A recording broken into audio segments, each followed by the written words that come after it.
বছরের প্রথম পূর্ণগ্রাস চন্দ্রগ্রহণ ছিল আজ। মহিলাদের অনূর্ধ্ব 23 একদিনের ক্রিকেটে বাংলা গুজরাটকে 217 রানে হারিয়ে দিয়েছে। আইসিসি টি-20 ক্রিকেট বিশ্বকাপ সেমিফাইনাল উপলক্ষে আগামীকাল যাত্রী সুবিধার্থে কলকাতা মেট্রোর ব্লু লাইনে এসপ্ল্যানেড দক্ষিণেশ্বর এবং এসপ্ল্যানেড শহীদ ক্ষুদিরামের মধ্যে বিশেষ ট্রেন চালানো হবে। আসছে বিস্তারিত খবরে। সংশোধিত নাগরিকত্ব আইন সিএ এর অধীন ভারতের নাগরিকত্ব সংক্রান্ত আবেদনের বিষয়ে সিদ্ধান্ত গ্রহণের জন্য কেন্দ্র পশ্চিমবঙ্গে আরও দুটো কমিটি গঠন করেছে। কেন্দ্রীয় স্বরাষ্ট্র মন্ত্রকের এক গেজেট বিজ্ঞপ্তিতে জানানো হয়েছে, কমিটির নেতৃত্বে থাকবেন ডেপুটি সেক্রেটারি বা তার ঊর্ধ্বতন। এই আধিকারিককে মনোনীত করবেন ভারতের রেজিস্ট্রার জেনারেল এবং আদমশুমারি কমিশনার। বিপুল সংখ্যক আবেদনের দ্রুত নিষ্পত্তির জন্য দুটি অতিরিক্ত প্যানেল গঠনেরও সিদ্ধান্ত নেওয়া হয়েছে। উল্লেখ্য, পশ্চিমবঙ্গে ইতিমধ্যে এই ধরনের দুটি কমিটি রয়েছে। আগেই জানানো হয়েছে, নাগরিকত্ব সংশোধন আইন সিএ এর আওতায় পাকিস্তান, আফগানিস্তান এবং বাংলাদেশ থেকে আসা হিন্দু, শিখ, খ্রিস্টান, বৌদ্ধ, জৈন ও পার্সি ধর্মাবলম্বীদের নাগরিকত্ব প্রদানের ব্যবস্থা করা হয়েছে। 2014-র 31শে ডিসেম্বরের আগে যারা নিজেদের দেশে ধর্মীয় নিপীড়নের আশঙ্কায় ভারতে এসেছিলেন, তাঁরাই এর আওতায় পড়বেন।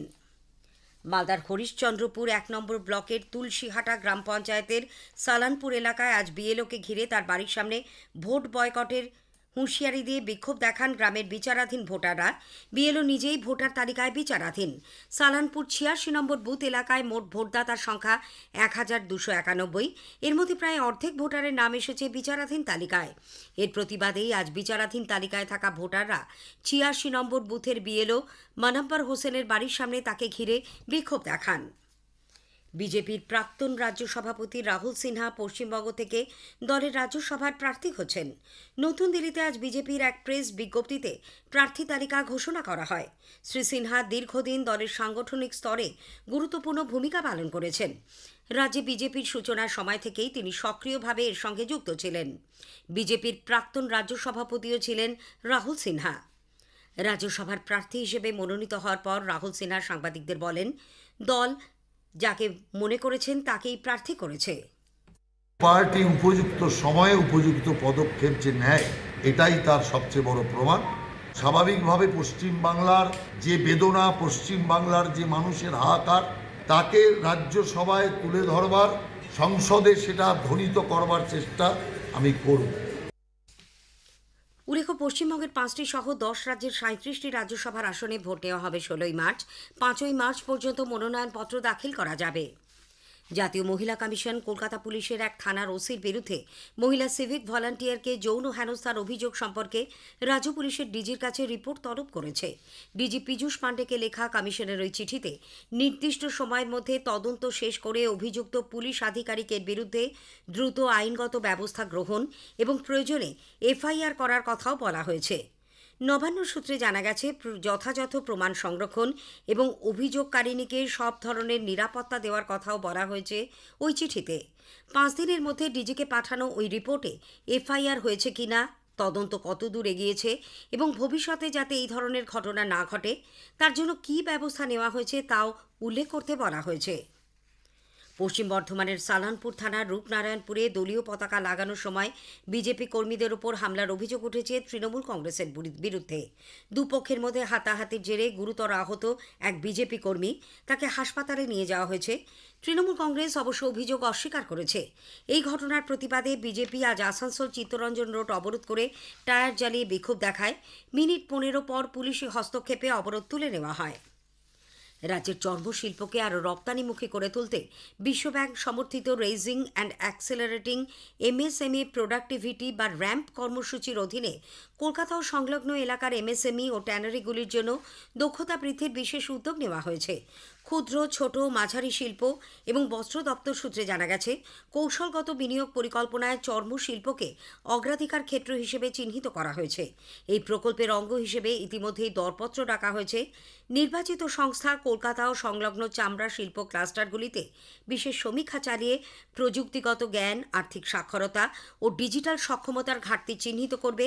সেই সমীক্ষার ভিত্তিতেই তৈরি হবে প্রশিক্ষণের রূপরেখা। উত্তরবঙ্গে ক্ষুদ্র চা চাষিদের জন্য স্বল্প সুদের ঋণ প্রকল্পে অনুমোদন দিয়েছে জাতীয় কৃষি ও গ্রামোন্নয়ন ব্যাংক নাবার্ড। এই প্রকল্পের আওতায় প্রথমবারের মতো উত্তরবঙ্গের প্রায় 50,000 ক্ষুদ্র চা বাগান প্রাতিষ্ঠানিক ঋণের সুবিধে পেতে চলেছে। আজকের প্রসঙ্গে আজ শুনবেন বিশেষ আলোচনা বিশ্ব রাজনৈতিক প্রেক্ষাপটে ভারত। প্রফেসর ইমন কল্যাণ লাহিড়ির সঙ্গে কথা বলেছেন কল্যাণ লাহা। আকাশবাণী সংবাদ বিভাগ প্রযোজিত অনুষ্ঠানটির প্রথম পর্ব শুনবেন রাত 8টায় গীতাঞ্জলি ও আকাশবাণী সংবাদের সোশ্যাল মিডিয়া প্ল্যাটফর্মে। দ্বিতীয় তথা শেষ পর্ব শোনা যাবে আগামীকাল রাত 9:30টায় গীতাঞ্জলি ও আকাশবাণী সংবাদের সোশ্যাল মিডিয়া প্ল্যাটফর্মে। স্থানীয় সংবাদ শুনছেন আকাশবাণী কলকাতা কেন্দ্র থেকে। এখন বিজ্ঞাপন, পরে রয়েছে বাকি খবর। ও দিদি, শুনেছ খবরটা? আমাদের লক্ষ্মীর ভান্ডারের টাকা বেড়েছে। তাই নাকি? বেড়েছে? হ্যাঁ, মাননীয় মুখ্যমন্ত্রী মমতা বন্দ্যোপাধ্যায় আমাদের জন্য টাকা বাড়িয়ে দিয়েছেন। এই ফেব্রুয়ারি থেকেই সবাই 500 টাকা বেশি পাবো।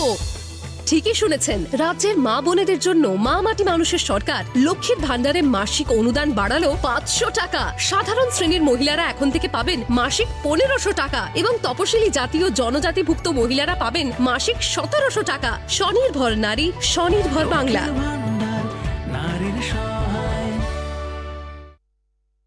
ফিরে এলাম স্থানীয় সংবাদে। আজ দোলযাত্রা, রঙের উৎসবে মেতে উঠেছে আবাল বৃদ্ধ বনিতা। ঋতুরাজ বসন্তের আবাহনে সকাল থেকেই রং খেলায় মেতে ওঠে সকলে। শিশু কিশোরদের রাস্তায় পিচকিরি নিয়ে একে অপরের গায়ে রং দিতে দেখা যায়। অনেক জায়গায় আয়োজন করা হয় নগর সংকীর্তন ও বসন্ত উৎসবের। একটি প্রতিবেদন। ঝরে না পড়া অনেক পুরনো পাতা এখনো ধূসর মলিন। রাস্তার ধারে ধারে ঝুলছে সোনালি হলুদ অমল তাস। শিমুল কতক ঝরে ইট পাথরের মধ্যে তৈরি করেছে রক্তিম ছোপ। সবুজের ফাঁকে ফাঁকে সবেমাত্র লাল কৃষ্ণচূড়া আর গুলমোহরের উঁকিঝুঁকি। সারা রাজ্যের সঙ্গে মহানগরের অলিন্দেও ধরা দিয়েছে বসন্ত। দিনভর সব বয়সের মানুষ মেতে উঠল দোল উৎসবে।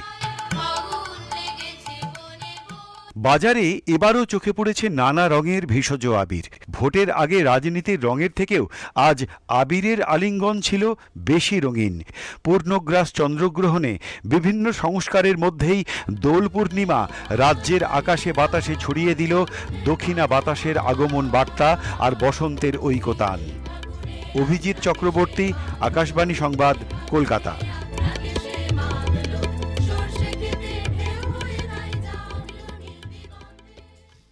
নদিয়ার নবদ্বীপ ও মায়াপুরে আজ দোল পূর্ণিমায় শ্রী চৈতন্য মহাপ্রভুর আবির্ভাব দিবস উদযাপিত হচ্ছে।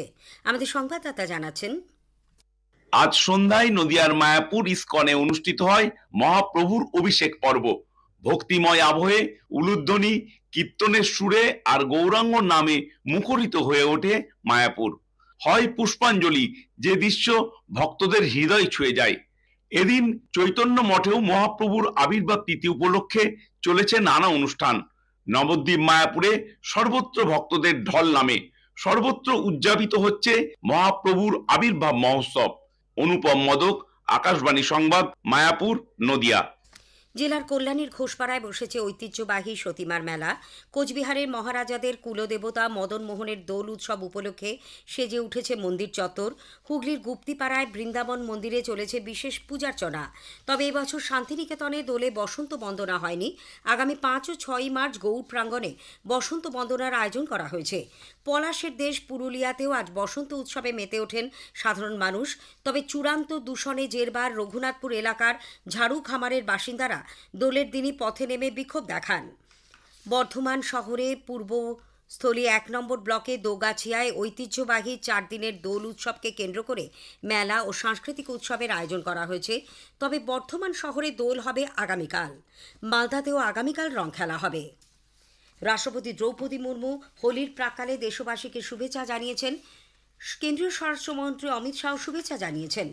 আজ ছিল চলতি বছরের প্রথম পূর্ণগ্রাস চন্দ্রগ্রহণ। বিকেল 3:20 গ্রহণ শুরু হয়, চলে 6টা বেজে 48 মিনিট পর্যন্ত। মহিলাদের অনূর্ধ্ব 23 একদিনের ক্রিকেট ট্রফিতে বাংলা আজ গুজরাটকে 217 রানে হারিয়ে দিয়েছে। প্রথমে ব্যাট করে বাংলা 8 উইকেটে 324 রান করে, জবাবে গুজরাট 107 রানে সবকটি উইকেট হারায়। আইসিসি টি20 ক্রিকেট বিশ্বকাপ সেমিফাইনাল ম্যাচ দেখতে আসা ক্রিকেট প্রেমীদের সুবিধার্থে কলকাতা মেট্রোর ব্লু লাইনে আগামীকাল এসপ্ল্যানেড দক্ষিণেশ্বর এবং এসপ্ল্যানেড শহীদ ক্ষুদিরামের মধ্যে বিশেষ মেট্রো পরিষেবা দেওয়া হবে। উল্লেখ্য, ইডেনে আগামীকাল বিশ্বকাপের প্রথম সেমিফাইনালে দক্ষিণ আফ্রিকা ও নিউজিল্যান্ড মুখোমুখি হবে। স্থানীয় সংবাদ শেষ হলো।